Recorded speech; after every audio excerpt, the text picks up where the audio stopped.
আসসালামু আলাইকুম বন্ধুরা, আজকে চলে এসেছি এই বিরিয়ানির স্বাদের খিচুড়ির রেসিপি নিয়ে।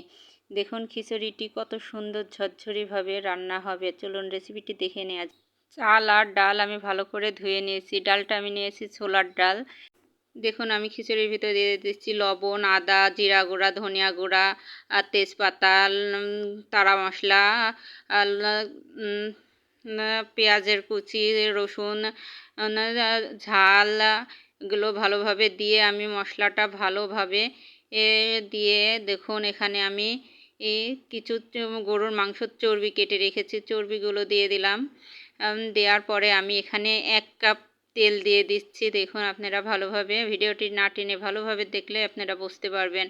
ভালোভাবে মাখিয়ে নিচ্ছি। মাখিয়ে আমি তারপরে পানি দিব। পানি দিয়ে আমি ভালোভাবে চুলায় আমি খিচুড়িটা রান্না করব রাইস কুকারে। দেখুন কত সুন্দরভাবে আমি মাখিয়ে নিলাম। এবার আমি এখানে 4 কাপ পানি দিয়ে দিব।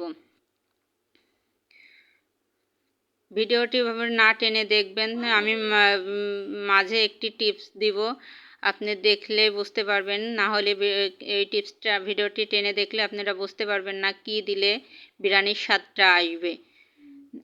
আমি ঢাকনা দিয়ে ঢেকে এবার রাইস কুকারে উঠিয়ে দিয়েছি। দেখুন ফুটে গেছে। এই পর্যায়ে আমি এখানে পোলাও চাল ধুয়ে রেখেছি, সেই চালটা আমি দিয়ে দিলাম। এই পোলাও চালটার জন্যই আমার বিরিয়ানির টেস্টটা আসবে।